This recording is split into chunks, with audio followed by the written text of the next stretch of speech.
Hello students, मैं Amit commerce point से Amit sir. आज 12th सीबीएसई का नॉन प्रॉफिट ऑर्गेनाइजेशन चैप्टर हम लोग पढ़ेंगे।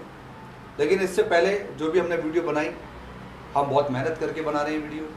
बहुत ज़्यादा इसमें हम लोगों को बहुत ज़्यादा प्रोसेस करना पड़ता है, लंबा लेंदी प्रोसेस होता है। लेकिन आप लोगों के लिए सिर्फ आप लोगों के लिए हम लोग करते हैं ये, क्योंकि हमें पता है हमारे बहुत सारे स्टूडेंट कहाँ हम लोगों से पढ़ रहे होंगे, समझ रहे होंगे। और मेरा मानना यह है कि अगर हम आपको वीडियो बना के दे रहे हैं तो आप उस वीडियो को पूरा देखें। आप अपने वीडियो को देखने के बाद हमें ज़रूर कुछ ना कुछ मैसेज दें, जिससे कि हमें लगे कि हमें इस पर और अच्छा काम करना चाहिए। और अगर काम हमारा अच्छा है तो उसको सब्सक्राइब करें, शेयर करें। आप लोगों का प्यार ही हमें आगे बढ़ाएगा।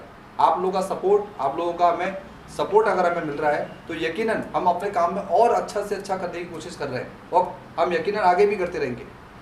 तो अमित कॉमर्स पॉइंट आज 12th सीबीएसई और आरबीएसई के लिए बहुत इंपॉर्टेंट टॉपिक 12th क्लास का नॉन प्रॉफिट ऑर्गेनाइजेशन लेके आया है। मुझे यकीन है कि मैं आप लोगों को ये बहुत अच्छी तरह से कराऊंगा, समझाऊंगा। मेरा उद्देश्य आप लोगों को जल्दी जल्दी पढ़ाना नहीं है। मेरा उद्देश्य आप बहुत आराम से इजी गोइंग में समझाना है, सिखाना है। तो चलते हैं नॉन प्रॉफिट ऑर्गेनाइजेशन की तरफ। मेरा नंबर 9509750071 है। अमित कॉमर्स पॉइंट 13 ईयर से पढ़ा रहा है। वीडियो फर्स्ट है, क्लास 12th है, सीबीएसई आरबीएसई। अब आप इसका मीनिंग देखिए, नॉन प्रॉफिट ऑर्गेनाइजेशन। इसमें आंसर ही छुपा हुआ है। ऐसी ऑर्गेनाइजेशंस मैं कह सकता हूँ school, library, NGO, charitable trust या कोई कॉलेज या कोई टेम्पल या कोई भी सोसाइटी को मिलने वाली सर्विसेज। अगर हम समाज में कोई भी प्रोडक्शन ना करके, कोई मशीन, कोई ज़मीन खरीद के, कोई प्लांट लगा करके कोई प्रोडक्शन नहीं कर रहे हैं किसी भी गुड्स का, और उसका उद्देश्य हमारा बेचना नहीं है, तो यकीनन वो ऑर्गेनाइजेशन नॉन प्रॉफिट ऑर्गेनाइजेशन है। ये बस मान लो आप।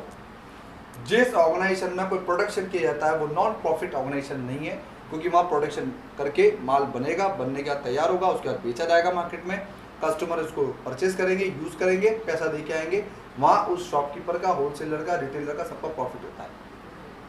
यहाँ क्या हो रहा है, यहाँ हम सर्विस दे रहे हैं किसमें? पब्लिक में।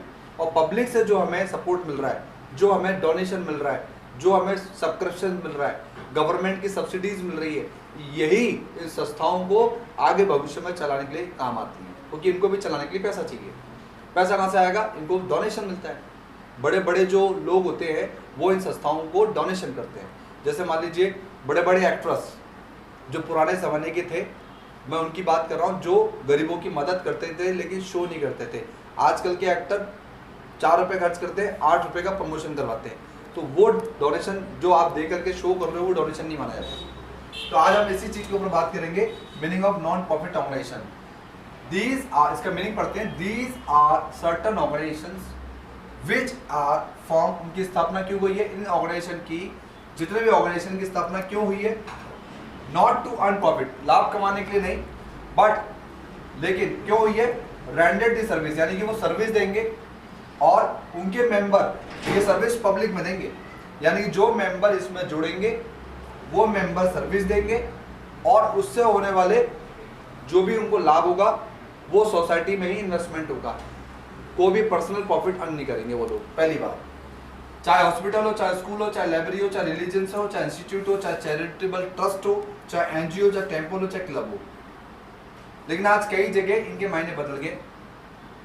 अब आगे बढ़ते हैं कि ये जो संस्थाएं हैं, जो ये संस्थाएं चल रही हैं, क्या इनका उद्देश्य लाभ कमाना होगा? नहीं, सिर्फ सर्विस रेंडर्ड होगा, उसके बदले में इनको जो प्रॉफिट होगा वही प्रॉफिट इनमें लगाया जाएगा एनजीओ में, इनको आगे चलाने के लिए। Yes, main source of income, इनकी मेन सोर्स ऑफ इनकम कहाँ से आती है? सब्सक्रिप्शंस, चंदा मिलता है, लोग वहाँ चंदा देते हैं, डोनेशन देते हैं, गवर्नमेंट इनको फैसिलिटीज़ प्रोवाइड कराती है, सस्ती दरों पर ज़मीन देती है, इनको लोन की फैसिलिटीज़ मिल जाती है, इनके लिए कई योजनाओं से इनको रियायतें मिलती हैं, जिसको सब्सिडी कह सकते हैं हम लोग। ये सारी चीज़ें इनको मिलती हैं। आगे बढ़ते हैं, इनका मोटिव क्या है? मोटिव है सर्विस देना। क्या है मोटिव? सर्विस देना। किसको? पब्लिक को। प्रॉफिट कमाना मोटिव है क्या? नहीं, not a motive of earning the profits. Earn करना, प्रॉफिट अर्न करना इनका मोटिव नहीं है।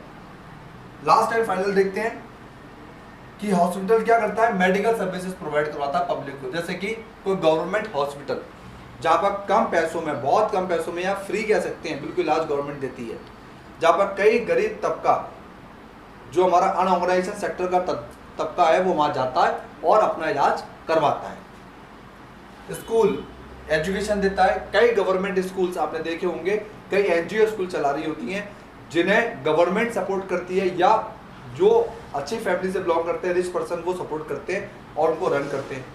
लिटरेसी जो सोसाइटी को प्रमोट करते हैं आर्ट और कल्चर में, यानी कि कई सोसाइटीज ऐसी होती हैं जो आर्ट एंड कल्चर के अंदर जो पुराने ज़माने की चीज़ें हैं या म्यूजियम टाइप की बन जाते हैं जहाँ पर सर्विस दी जाती है। एनजीओ प्रोटेक्ट करती है राइट्स एंड रेगुलेशंस को, तो एनजीओ कई लोगों के लिए, जैसे वुमेन एनजीओज बनती हैं या चिल्ड्रन एनजीओ हैं जो 18 साल से कम बच्चे काम कर रहे हैं उन पर काम करती हैं, या गरीब लड़कियों के ऊपर काम करना, गरीब बच्चों को पढ़ाने का काम करना, जानवरों के लिए एनजीओ बनते हैं जो उनको चलाती हैं, उनको पालते हैं। तो ये आई थिंक आपको समझ में आ गया कि यहाँ पर पहली बात सर्विस दी जा रही है, कोई प्रोटेक्शन नहीं हो रहा है, इस सर्विस से इनको सोर्स ऑफ इनकम जो जनरेट हो रही है वो कुछ लोगों के द्वारा हो रही है, और फिर ये सर्विस जब पब्लिक में दे रहे हैं, सपोर्ट अलग है, सर्विस अलग है। सपोर्ट मिल रहा है, ये सर्विस दे रहे हैं, इसलिए सर्विस से जो पैसा आ रहा है वो प्रॉफिट है, और ये प्रॉफिट इन्हीं एनजीओ पर, इन्हीं संस्थाओं पर खर्च होगा, कोई मेंबर नहीं रखेगा। तो चलते हैं हम लोग नेक्स्ट टॉपिक की ओर। Thank you. अब हम लोग इसके नेक्स्ट टॉपिक पर हैं कि main feature of non profit organisations. Feature का मतलब होता है कैरेक्टरिस्टिक्स, जिसके बारे में हम समझेंगे।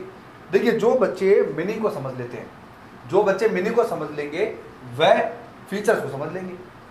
यानी कि अगर फिल्म स्टार्ट हो रही है, अगर फिल्म का प्रोमो समझ में आ गया तो फिल्म समझ में आ जाएगी, लेकिन आपको यहाँ का प्रोमो देखना है, यानी कि इसका मीनिंग मतलब प्रोमो, और इसके बाद इसकी फिल्म स्टार्ट होगी, फीचर, यहाँ इसके बाद सस्पेंस स्टार्ट होगा, फिर मालूम पड़ेगा हीरो कौन है, विलेन कौन है। मतलब चैप्टर के अंदर प्रॉफिट जो उत्तर आ रहा है, आंसर आ रहा है, वो सही आ रहा है, गलत आ रहा है, गलत आ रहा है तो कोई ना कोई एंटी गलत हो गई है, कोई ना कोई विलन उस एंटी में घुस गया है जिसने उस आंसर को मिस्टेक कर दिया है। तो यहाँ पर मैं इसलिए स्टोरी ले रहा हूँ क्योंकि आपको समझ में आ जाएगा इजीली। तो पहला टॉपिक आ रहा है कि इन जो संस्थाओं का, नॉन प्रॉफिट ऑर्गेनाइजेशंस का मेन मोटिव क्या है, मेन एम इन सर्विस, जो मैंने बताया था, जो मीनिंग में यही था, सर्विस समझ में आ गया, प्रोवाइड करेंगे सर्विस, क्या है कि education, health care, sports, entertainment, जो फ्री ऑन कॉस्ट दिया जाएगा लेकिन नॉमिनल रेट पर, नॉमिनल रेट ऑफ चार्ज। ठीक है। नेक्स्ट है फॉर्म, स्थापना कैसे होगी, एक सेटअप किया जाएगा, चैरिटेबल ट्रस्ट बनाया जाएगा, सोसाइटी बनाई जाएगी, जिनको सब्सक्रिप्शन मिलेगा, डोनेशन मिलेगा, जिससे वो रन करेंगी, जिनका काम समाज में काम करने का होगा।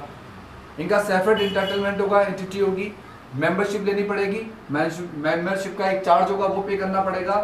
Not effect in admission, retirement, death, अगर यहाँ पे किसी भी मेंबर की किसी भी रीजन से डेथ हो जाए या वो रिटायरमेंट लेना चाहे या नया बंदा आना चाहे तो इन इंस्टीट्यूशंस पर कोई भी फर्क नहीं पड़ता, क्योंकि यहाँ पर लीगल सेपरेट इंटाइटलमेंट होता है। Managed by the elected person, हर साल यहाँ पे चुनाव होते हैं, चुनावों में एनजीओ एक कमेटी बनाती है, वो कमेटी इलेक्शन कमेटी कहलाती है।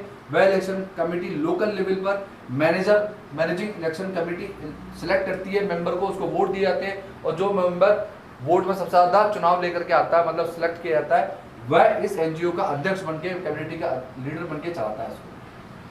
मेजर सोर्स ऑफ इनकम कहाँ से आती है, पहला सब्सक्रिप्शन से आती है, जो मेंबर देते हैं, जितने जैसे 300 मेंबर इस सोसाइटी में जुड़े तो 300 मेंबर मान लीजिए 1000 रुपए दे रहे हैं, तो 300 को 1000 से मल्टीप्लिकेशन करते हैं 300 को, तो जो अर्निंग आई वह अर्निंग ही इनका सब्सक्रिप्शन है। फिर इनको डोनेशन मिलता है बाहर से चंदा, ठीक है, गवर्नमेंट सुविधा देती है इनको, इनकम फ्रॉम इन्वेस्टमेंट, यानी कि लोग इनमें इन्वेस्टमेंट भी करते हैं एनजीओ में। तो ये सारे इनके मेजर सोर्स ऑफ इनकम है, जो पैसा जनरेट हो रहा है। अब ये जो मनी इनके पास आएगी, ये जो भी मनी जिस सोर्स से आएगी, यहाँ पर कोई से भी सोर्स से आएगी, ये मनी ये एनजीओ क्या करेंगे, ये एनजीओ पब्लिक में इन्वेस्टमेंट करेंगे, पब्लिक के लिए सर्विस देंगे। ठीक है। नेक्स्ट है surplus, not distribute among its member. यदि मान लीजिए यहाँ पर सरप्लस आ जाए, मतलब इन ऐसे ये जो भी एनजीओ है, अगर इनका एक्सपेंडिचर एनजीओ का पब्लिक में 10 रुपये का हो रहा है और बदले में लोग डोनेशन या सब्सक्रिप्शन या गवर्नमेंट की सर्विस इनको 12 रुपये की मिल रही है, तो जो डिफरेंस आ रहा है 2 रुपये का, ये 2 रुपये का पर्सनल प्रॉफिट नहीं है, ये मेंबर डिस्ट्रीब्यूट नहीं करेंगे, ये जो सरप्लस है ये कैपिटल में जाएगा और ऐड हो जाएगा बैलेंस शीट में, ये मैं बाद में बताऊंगा। और डिफिसिट, मान लीजिए एनजीओ ने 12 रुपये खर्च कर दिए और बदले में इनको डोनेशन या सब्सक्रिप्शन जो भी मिला वो 10 रुपये मिला, तो जो ये माइनस में 2 रुपये आया ये डिफिसिट है, लॉस है, तो ये कैपिटल में से माइनस हो जाएगा। सन में आ गया होगा आपको आई थिंक। यानी कि expenditure over than income are means deficit, income over than expenditure are called in surplus. Next है अकाउंट। यहाँ पे अकाउंट जो मेंटेन होंगे, this organisations also have maintain proper account, यानी कि इन ऑर्गेनाइजेशन को भी अकाउंट मेंटेन करना है, लीगल रिक्वायरमेंट पूरी करनी है और अपने जो फंड है उसका यूटिलाइजेशन बिल्कुल सही तरीके से करना होता है। तो ये भी अकाउंट मेंटेन करते हैं क्योंकि इनको ही पता होना चाहिए कितना पैसा कहाँ से आ रहा है और कहाँ जा रहा है। नेक्स्ट है फॉर्म टू अकाउंट, यानी कि ये अपने अकाउंट में किस तरीके के खाते मेंटेन करते हैं। पहला है रिसिप्ट्स एंड पेमेंट अकाउंट, जो मैं सिखाऊंगा बाद में। रिसिप्ट्स बनेंगी इनकम, पेमेंट बनेंगे एक्सपेंडिचर। इन दोनों में क्या डिफरेंस है, कैसे अकाउंट बनते हैं, कैसे ये बैलेंस शीट में हम लोग काम करेंगे इन अकाउंट को बनाने के बाद, ये मेरी नेक्स्ट क्लास जो सेकंड वीडियो बनेगी उसमें मैं आपको समझाऊंगा। आई थिंक मैंने जो आपको आज पढ़ाया और जो डिस्कस किया ये आपको समझ में जरूर आया होगा। और आज हम लोगों ने meaning of non profit organisations के बारे में और उसके फीचर्स के बारे में हमने देखा। नेक्स्ट टॉपिक हम लोग सीखेंगे रिसिप्ट्स और पेमेंट अकाउंट बनाना, उससे इनकम एक्सपेंडिचर और इसके एडजस्टमेंट्स में सब्सक्रिप्शंस कैसे होता है, इसमें डोनेशन का क्या काम है, लाइव मेंबरशिप फीस क्या होती है, मेंबरशिप फीस क्या होती है, लीगेसीज क्या होती हैं, कैपिटल रिसिप्ट्स क्या होती हैं, कैपिटल पेमेंट्स क्या होते हैं, रेवेन्यू रिसिप्ट्स क्या होती है, रेवेन्यू पेमेंट्स क्या होते हैं, किस तरीके से इनकम एक्सपेंडिचर बनाया जाएगा, किस तरह से उसमें एडजस्टमेंट्स आएंगे, एडजस्टमेंट्स कौन कौन से आएंगे, कौन कौन से नहीं आएंगे। उसके बाद हम लोग सीखेंगे कि फर्दर इन्फॉर्मेशन में अगर मान लीजिए पेमेंट हो रहे हैं तो रिसिप्ट्स और पेमेंट और इनकम और एक्सपेंडिचर में क्या डिफरेंसेस है, इस अकाउंट को कैसे बनाया जाएगा। उसके बाद हमें ये भी देखना होगा कॉस्ट ऑफ कंज्यूमर गुड्स के ऊपर क्वेश्चन कैसे बनेगा, फंड वाले क्वेश्चन कैसे करने। थोड़ा सा प्रोसेस लंबा है लेकिन यकीनन मैं बाय वन वीडियो बना करके आपको इजीली गोइंग समझाऊंगा। तो मिलते हैं नेक्स्ट वीडियो में। बराबर वीडियो को एंड तक देखें, पसंद आए कमेंट जरूर करें, शेयर करें, सब्सक्राइब करें, लाइक करें और अपना प्यार बराबर अमित कॉमर्स पॉइंट को देते रहें। Thank you very much.